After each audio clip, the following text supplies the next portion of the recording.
आवाज नै परिवर्तनको मूल आधार हो। राइट कर्नर, जहाँ जनता र नेताको आवाज गुन्जन छ एकसाथ। सवालकर्ता र जवाफदेहिता एकै ठाउँमा। Right corner.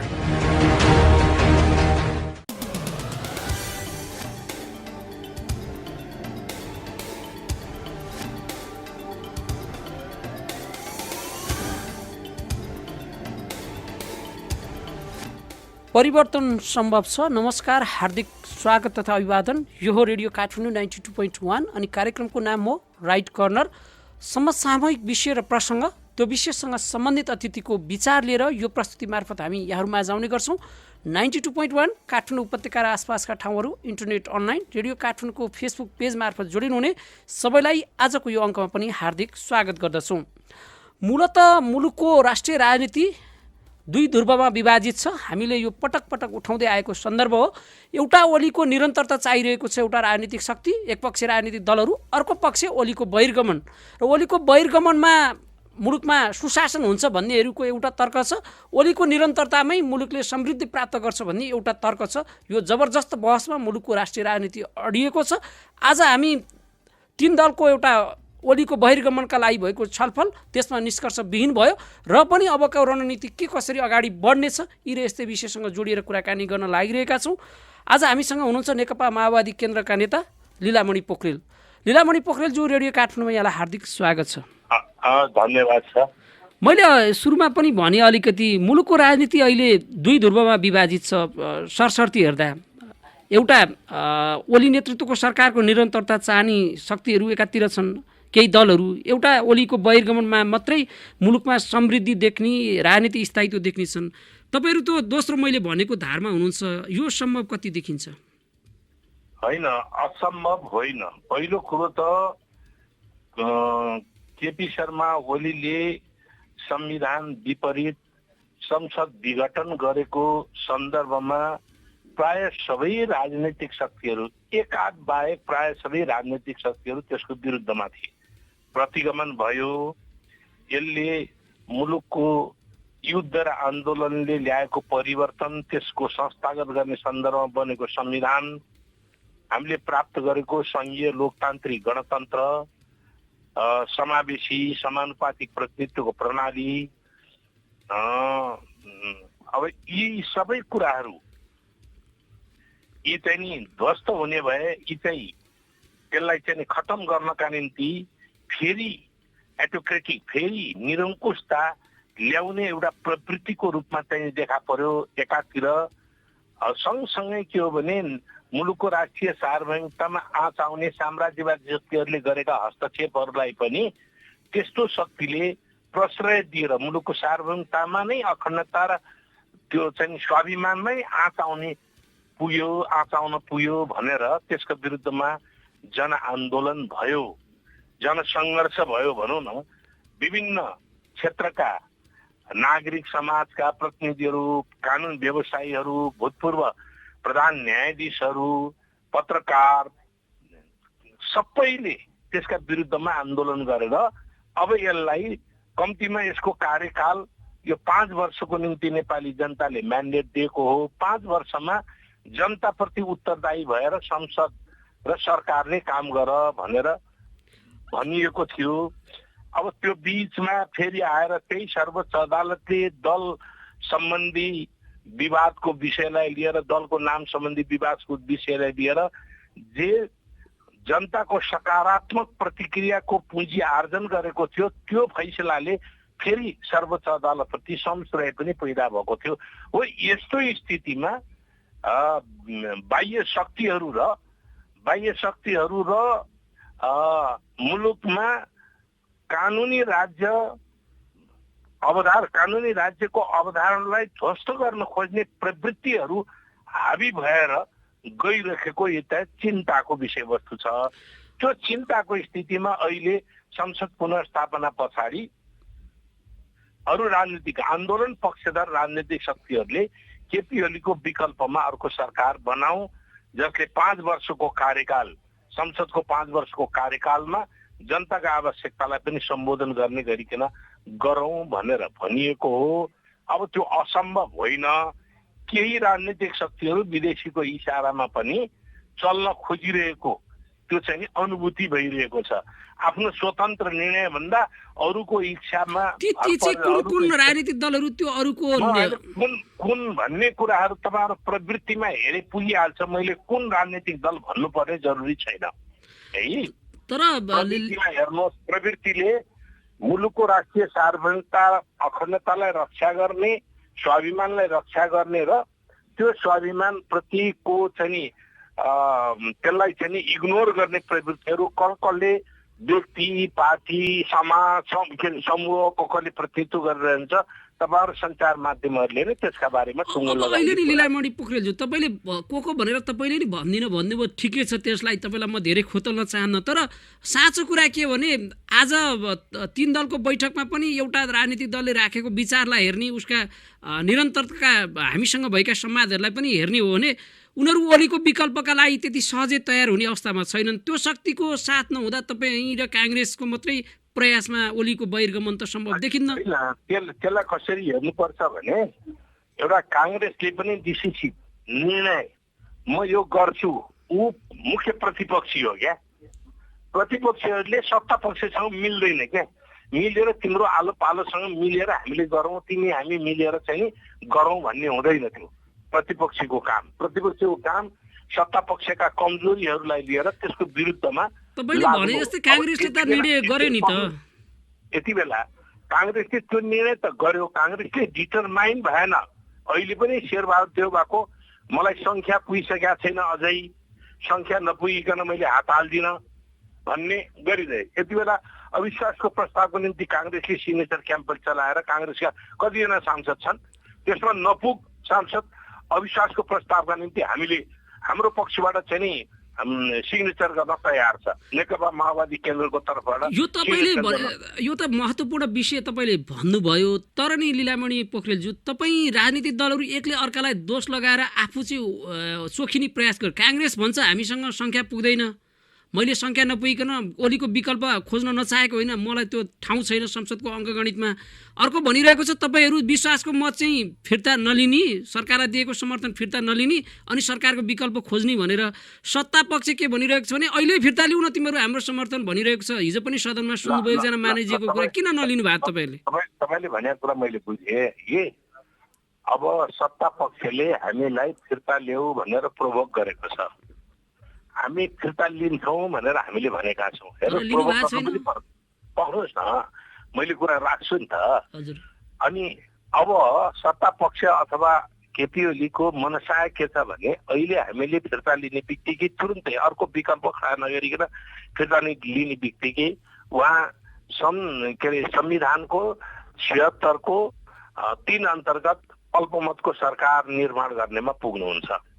अल्पमतको सरकारले 30 दिनभित्र विश्वासको मत लिन्छ। विश्वासको मत नपाउने स्थिति भयो भने त्यसैलाई आधार बनाएर फेरि संसद विघटन गर्ने दिशामा उहाँको मनसाय त्यो दिशा देखा परेको छ। एक ल त्यो पार्टीले पनि विश्वास अथवा चाहिँ लार्जेस्ट पार्टीले विश्वासको मत प्राप्त गर्न सकेन भने कहाँ जान्छ त भन्दाखेरि संसदको व्यक्ति अथवा पार्टीको पृष्ठभूमिको कुनै व्यक्तिले मैले विश्वासको मत प्राप्त गर्छु, मैले सरकार बनाउँछु भन्यो भने केपी ओलीको इसारामा राष्ट्रपति चल्ने अनि राष्ट्रपतिले केपी ओलीको भनेको केपी ओलीको प्रस्तावलाई उहाँले मानिहाल्ने। केपी ओलीले के गर्नुहुन्छ त भन्दाखेरि मै नै हुँ, अब यो चाहिँ विश्वासको मत लिन सक्ने अरू कोही पनि छैनन् भनेर उहाँले फेरि अर्को सरकार बनाउनका निम्ति अर्को प्रस्ताव गराउने सम्भावना छ। त्यसले पनि विश्वासको मत प्राप्त नभएपछि स्वतः उहाँले त्यो 76 को 7 अनुसार संसद विघटन ल्याएर मैले हिजो संसद विघटन गरेको ठिक थिएन भनेर त्यसलाई जस्टिफाई गर्ने, संसदबाट विकल्पहरू खोजेर त्यो विकल्पबाट आफूले नैतिक जिम्मेवारी लिएर आफूले गरेको कुरा गलत, सर्वोच्च अदालत र सबैतिरबाट गलत साबित भएपछि नैतिक जिम्मेवारी लिएर राजनीतिक इमान्दारिता प्रदर्शन गर्ने कुरा त धेरै टाढाको कुरो भयो। त्यतिसम्म पनि त्यो गर्न सक्ने। त्यस कारणले हामीले के भन्यौँ भने अविश्वासको प्रस्ताव प्रस्तुत गर्ने बेलामा एक हातमा अविश्वासको प्रस्ताव, अर्को हातमा हामीले चाहिँ विश्वासको मत फिर्ता लिन्छौँ। किन हामीले विश्वासको मत फिर्ता नलिइकन हामी अविश्वासमा जान मिल्दैन।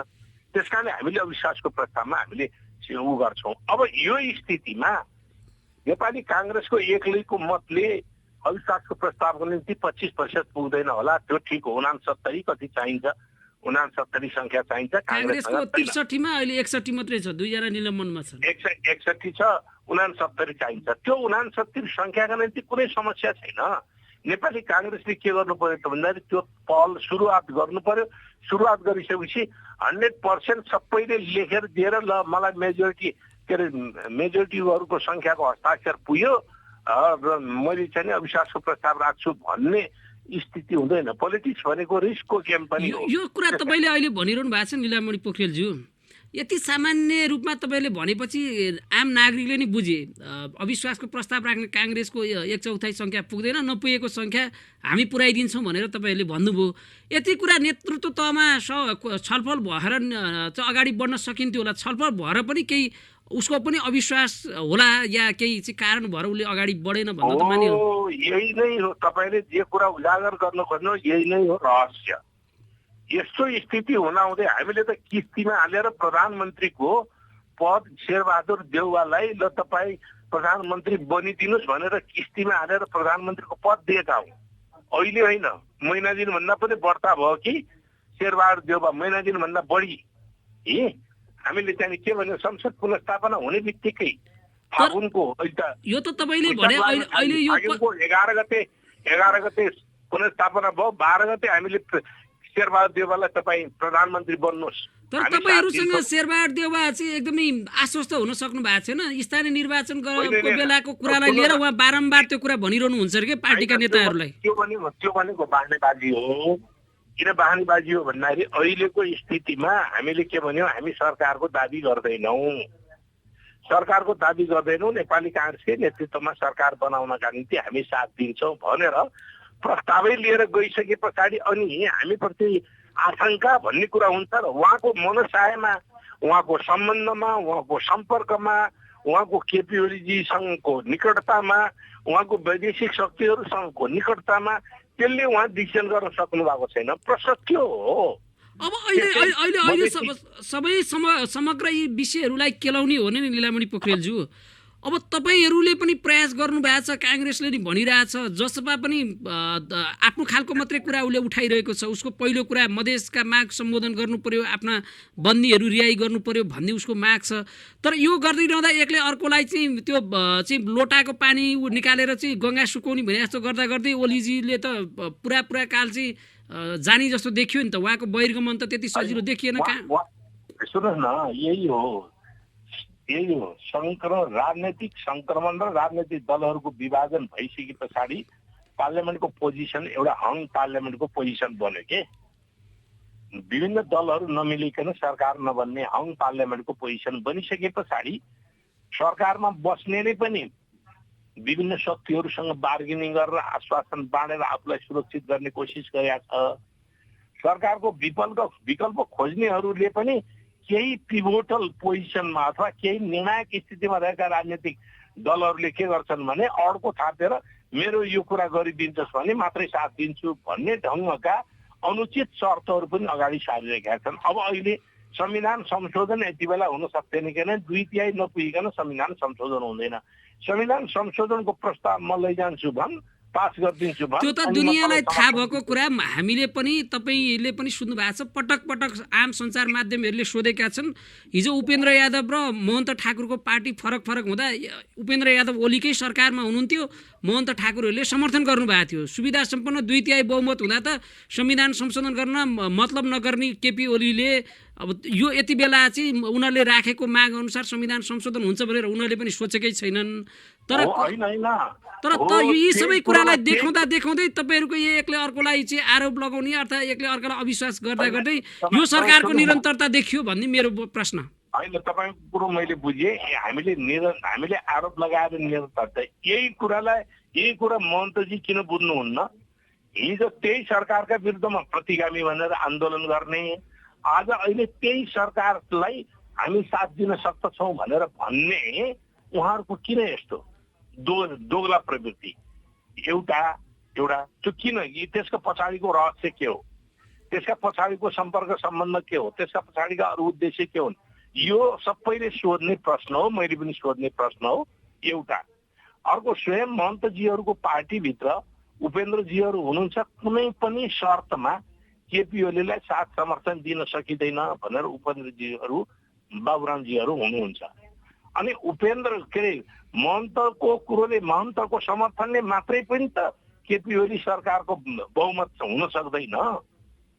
136 जना चाहिन्छ। अब यो संसदको अङ्कगणित पुर्याउनका लागि त्यति सजिलो छैन तपाईँले भने जस्तो। अब यो सबै कुरालाई छाडेर नि तपाईँहरू अब ढिलो चाँडो अब करिब त्यो 1.5 वर्ष जति बाँकी होला। ओलीले पनि चुनाव भनिरहेछन्, काङ्ग्रेसको पनि एक पक्ष चुनावकै लागि चाहिँ आतुर देखिन्छ होइन। अब अर्को राप्रपा पनि चुनावै भनिरहेछ। आखिर जनताभन्दा ठुलो अदालत कोही छैन भन्ने कुरा तपाईँहरू सबैलाई थाहा छ। निर्वाचन केन्द्रित भयो के भयो त अब? तपाईँ पत्रकार जनताको आवाजलाई मुखरित गर्नुपर्छ। जनताले यति बेला चुनाव चाहेको छ कि कोभिडबाट मुक्ति चाहेको छ? त नयाँ सरकारको र पुरानो सरकारको भन्दा पनि राहत चाहेको छ नि। मेरो कुरा पुरा गर्न दिनुहोस् न। जनताको चाहना, जनताले 5 वर्षको कार्यकाल पुरा गर भनेर चाहे कि चाँडै चुनाव गर भन्ने चाहेको छ? 5 वर्षसम्म काम गर, 5 वर्षको कार्यकाल पुरा गर, जनताको चाहनाको कुरोहरू। मेरो चाहना के होला अलग कुराहरू हो, पार्टीका अरूहरूको चाहना के होला अरूको अलग कुराहरू। यहाँनिर एउटा प्रश्न सोधौँ तपाईँलाई उत्तर दिन सजिलो हुन्छ भनेर। एकैछिन बस्नुहोस् न, मैले कुरा पुरा गर्नु पर्यो नि त तपाईँले कुरा गर्ने भन्दा। त्यस कारणले गर्दाखेरि यो अहिलेको राष्ट्रको आवश्यकता, जनताको आवश्यकता, अहिलेको परिस्थितिको आवश्यकताले चुनावमा अरबौं रुपियाँ खर्च हुन्छ। त्यो खर्च हुने अरबौं रुपियाँ कोभिड-19 को प्रकोपको चाहिँ उपचारमा लगाइदेऊ न, एउटा डेभलपमेन्टको प्रोग्राममा लगाइदेऊ न। 2 वर्ष पछाडि कुरेर त्यो पैसाले चाहिँ एउटा विकास निर्माण काम हुन्छ भने 2 वर्ष पछाडि चुनाव गरिदियो, के फरक पर्छ? त्यसो हो भने लीलामणि जनादेशका नाममा, जनादेश भन्ने नाममा अहिले नै तुरुन्तै चाहिँ हरेक, त्यसो हो भने त जनादेश चुनावको 1 वर्ष पछाडि फेरि ताजा जनादेश। यो तपाईँले भनेको कुरा मैले माने, तर तपाईँलाई अर्को प्रश्न पनि छ नि त। तपाईँहरूले जनतालाई तपाईँहरूको चुनावी घोषणा पत्रमा चाहिँ बलियो सिङ्गो कम्युनिस्ट पार्टी, समृद्ध सुखी नेपाल भन्ने नारा लिएर गएर मत लिएर तपाईँहरू पार्टी एकता गर्छौँ, ठुलो कम्युनिस्ट पार्टी बनाउँछौँ, मुलुकलाई समृद्ध बनाउँछौँ, मत लिएर गएर पार्टी एकतालाई विचारलाई छोड्ने अनि जनतासँग गरेको प्रतिबद्धता अनुसार काम नगरेपछि त्यो प्रतिबद्धता चाहिँ जनताको चाहना विपरीत हो कि होइन त भन्नुहोस् त? अब यो चिज, यो प्रश्न मलाई सोध्नुभयो कि केपी ओलीजीलाई सोध्नुभयो? केपी ओली तपाईँहरू एउटै डुङ्गामा हुनुहुन्थ्यो नि त त्यति बेला त, अहिले पो डुङ्गा फरक भयो। डुङ्गा पाल पारिदिए उनले। अनि यो त तपाईँहरू सबैलाई सोध्ने प्रश्न त हो नि, जनताको चाहनाको कुरा। हामीलाई सोध्ने प्रश्न होइन, हामीले यो पार्टीलाई बचाउनका निम्ति धेरै पटक केपी ओलीसँग सम्झौता गर्यौँ, धेरै पटक सम्झौता गर्यौँ। पार्टी विभाजित नहोस्, जनताको आकांक्षामाथि तुषारपात नहोस्, जनतासँग गरेको कबुलहरू कार्यान्वयन हो। हामीले त पार्टीभित्र केपी ओलीलाई सरकारभित्र पनि के भनेका हौँ भने हाम्रो घोषणापत्र अनुसार काम गर, त्यहाँभन्दा बाहिर होइन, करप्सन होइन, जनतालाई राहत देऊ। हामी त त्यही भनेको हौँ। उहाँ त के अरे कोरोनाको महामारीको बेलामा ओम्नी कि पोम्निउना लिएर आएर चाहिँ उपचारका सामग्रीमा अरबौं चाहिँ घोटाला गर्नका निम्ति प्रोत्साहन उहाँ आफै सार्वजनिक डिफेन्ड गर्नु छ होइन। त्यो ओम्नीले त केही पनि गरेको छैन। उहाँका मन्त्रीले चाहिँ अन्तर्राष्ट्रिय रूपमा चाहिँ के सामान खरिद गर्ने बेलामा गरेका चाहिँ बार्गेनिङ, कमिसनको बार्गेनिङका कुराहरू चाहिँ सञ्चार माध्यममा आउँछन्, तपाईँहरूका सञ्चार माध्यममा युट्युबहरूमा आउँछन्। उहाँ के भन्नुहुन्छ, होइन केही पनि गरेको छैन, त्यो एकदम राम्रो मान्छे हो, असल मान्छे हो। यसरी अब त्यसो भने त आज तपाईँहरूको पार्टीले सांसद पदबाट चाहिँ पदमुक्त गरेकाहरूलाई फेरि अब त्यो संविधानले एउटा विशेष परिस्थितिमा दिएको अधिकारलाई प्रयोग गरेर फेरि मन्त्री बनाइएको छ। तपाईले यही प्रोसेस सोध्नुहोस् कि दुरुपयोग, अधिकारको दुरुपयोग किन गर्ने? त्यो त विशेष परिस्थितिमा त्यस्तो अवस्थामा कुनै मान्छेलाई ल्याउनै पर्ने अवस्था भयो। विज्ञताको आधारमा होस् अथवा उसँग केही विशिष्ट ज्ञानका आधारमा होस्, त्यस्तो मान्छेलाई लिएर आएर मन्त्री पद बनाएर जिम्मेवारी दिनु पर्यो भने मात्रै ल्याउने कुराहरू हो। त्यो व्यवस्था गरेको त्यो बाहिरबाट, संसद बाहिरबाट लिएर आउने व्यवस्था। तर उहाँले त्यसलाई आम नीति बनाउनुहुन्छ। अपवादलाई आम नीति बनाउनु भनेको त नियतमा बेठिक हो नि त। त्यही त सरकारले यत्रो धेरै परिवर्तन सुशासनका कुरा गरिरहेको बेला मलाई भन्न दिनुहोस् न, तपाईँले अघि मलाई जे भन्नुभयो, जे प्रश्न गर्नुभयो, पार्टी जनताप्रतिको उत्तरदायी, 5 वर्षको जिम्मेवारी, यी सबै कुराहरूको निम्ति हामी धेरै चिन्तित बन्यौँ र केपी ओलीजीलाई त्यही घोषणापत्र अनुसार काम गर्नुहोस्, त्यहाँभन्दा बाहिर होइन, त्यसबाट बाहिर गएर होइन। भ्रष्टाचार नियन्त्रण गर्ने कुरा छ, विकास निर्माण कुरा छ, जनता डेलिभरी दिने कुरा छ, किसानहरूको हितको कुरा छ, मजदुरको, विद्यार्थी, युवा, सारा क्षेत्र देशको अर्थतन्त्र विकास गर्ने कुरा छ, समृद्धिका सन्दर्भमा कार्ययोजनाहरू बनाउने कुरा छ, थुप्रै कुराहरू छ। त्यहीभित्र बसेर काम गर्नुहोस्। उहाँ बालुवाटारमा बसेर 140वटा चाहिँ 140-50वटा कतिवटा आयोजनाको शिलान्यास गर्नुहुन्छ। अनि त्यो के अर्थ के हो भन्नुहोस् त? गर्न के खोजेको? त्यस कारणले जसको कुनै प्रोजेक्ट रिपोर्ट छैन, डिपिआर छैन, केही छैन, उहाँले बालुवाटारमा बसेर स्विच थिचेर शिलान्यास गरिदिनु भयो। अनि त्यही शिलान्यासले चाहिँ देश विकास हुने हो? त्यस कारणले सबै ढोङ र फेक कुराहरूबाट नेपाली जनतालाई ढाँट्नु हुँदैन भन्ने कुराहरू गर्दा गर्दै उहाँले अब त्यसो भने त विधिको कुरा गर्ने हो नि लीलामणि पोखरेलजी। संसद मेरा निम्ति घाँडो भयो, त्यस कारणले संसदै खाइदिन्छु। सिस्टम मेरा निम्ति घाँडो भयो, सिस्टमै खाइदिन्छु। यो व्यवस्था मेरा निम्ति घाँडो भयो, व्यवस्थै खाइदिन्छु भन्ने ढङ्गले उहाँले त्यो दिशामा जानुभएको कारणले गर्दाखेरि हामीले चाहना हुँदै पनि, हाम्रा जनताका आवश्यकताहरू सम्बोधन गर्ने चाहना हुँदै पनि हामी विवश भयौँ कि पार्टी उहाँले फुटाएर सरकारलाई चाहिँ यस्तो बनाइदिनु भयो कि तपाईँहरू सञ्चार माध्यममा तपाईँहरूलाई थाहा छ नि, सञ्चारकर्मीहरूले हो कतिपय अवस्थामा सञ्चारकर्मीहरू पनि सम्मिलित हुनुपर्दछ। तर अभिव्यक्ति स्वतन्त्रता संविधानले ग्यारेन्टी गरेको कुराहरूमा अङ्कुश लगाउनका निम्ति उहाँ फेरि उद्धत हुनुहुन्छ। प्राइम मिनिस्टरको आलोचना गर्न नपाइने, राष्ट्रपतिको आलोचना गर्न नपाइने, आलोचना गर्यो भने 15 लाख रुपियाँ जरिमाना, 5 वर्ष जेल जस्ता विधेयकहरू उहाँले प्रस्तुत गर्नुहुन्छ। अब तपाईँ आफै विचार गर्नुहोस् न, त्यस्तो मान्छे उपयुक्त यो शासन सत्तामा उपयुक्त बस्नु उपयुक्त छैन। त्यसले बनाएको निर्वाचन कति स्वच्छ र स्वतन्त्र होला, कति पारदर्शी होला, कति जनताको अभिमत मुखरित होला, यी सबै कुराहरूलाई ध्यानमा दिएर अहिले यो बेला भएको होइन। हामी कम्तीमा पनि 5 वर्ष बसौँ, केपी ओलीको विकल्पमा सरकार बनाएर जाउँ र देशका समस्याहरू सम्बोधन गर्न सकौँ। सम्बोधन अहिले तत्काल सकिँदैन भने दीर्घकालीन योजना बनाऊ भनेर हामीले भनेको त्यो हो। तपाईँले भनेको कुरासँग धेरैको सहमति होला, कतिको विमति होला, र पनि अहिले संसदको अङ्कगणित तपाईँहरूले भने यसरी ओलीको विकल्प दिनका लागि तपाईँहरू त काङ्ग्रेस तयार हुँदा पनि परिस्थिति बन्ने देखिँदैन। त्यसैले त यो परिस्थिति नबन्नुको पछाडिका अब यो कहिलेकाहीँ यसको हङ पार्लियामेन्टको स्थितिमा हर्स ट्रेडिङ हुन्छ नि के, घोडा व्यापार। त्यो घोडा व्यापार प्रवृत्तिले भूमिका खेल्या हुन सक्दछ। विदेशी शक्तिहरूले चलखेल गरेर नेपालमा अस्थिरता सिर्जना गर्न प्रयत्न गरेका हुन सक्दछन्। नेपालमा जब ट्रान्जिसनल एउटा पिरियड आउँछ त्यति बेला नेपालको राष्ट्रिय सार्वभौमिकतादेखि लिएर अन्तर्राष्ट्रिय प्लेटफर्ममा पनि नेपालले एकदमै कमजोर आफूलाई हुने स्थिति पार्नु परेको छ।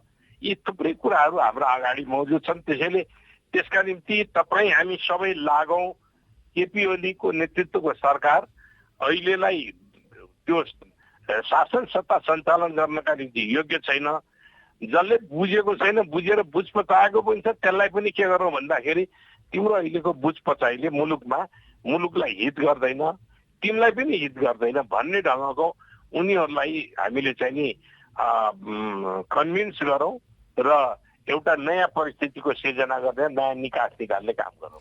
हुन्छ, यो महत्त्वपूर्ण विचार र समयका लागि रेडियो काठमाडौँको तर्फबाट यहाँलाई धेरै धेरै धन्यवाद। हस्, धन्यवाद। हस् त, नमस्कार। उहाँ हुनुहुन्थ्यो माओवादी केन्द्रका नेता लीलामणि पोखरेल। आज हामीले कुराकानी गऱ्यौँ, तीन दलले प्रयास गरेर पनि ओलीको विकल्पमा नयाँ सरकार बनाउनका लागि परिस्थिति निर्माण भइ नसकेको, अर्थात् प्रयास छ तर त्यो त सजिलो सम्भावना देखिँदैन। र पनि ओलीको बहिर्गमन चाहनेहरू र ओलीको निरन्तरता चाहने बिचको यो ध्रुवीकरणले मुलुकको राष्ट्रिय राजनीति कहाँनेरि पुग्छ, राजनीतिक अस्थिरताको निकास ओलीको बहिर्गमन मात्रै हो या अरू पनि सुधार्न जरुरी छ।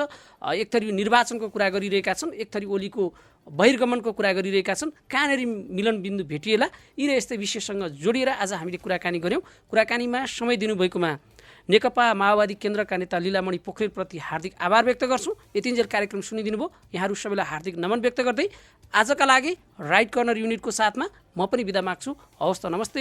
परिवर्तन सम्भव छ।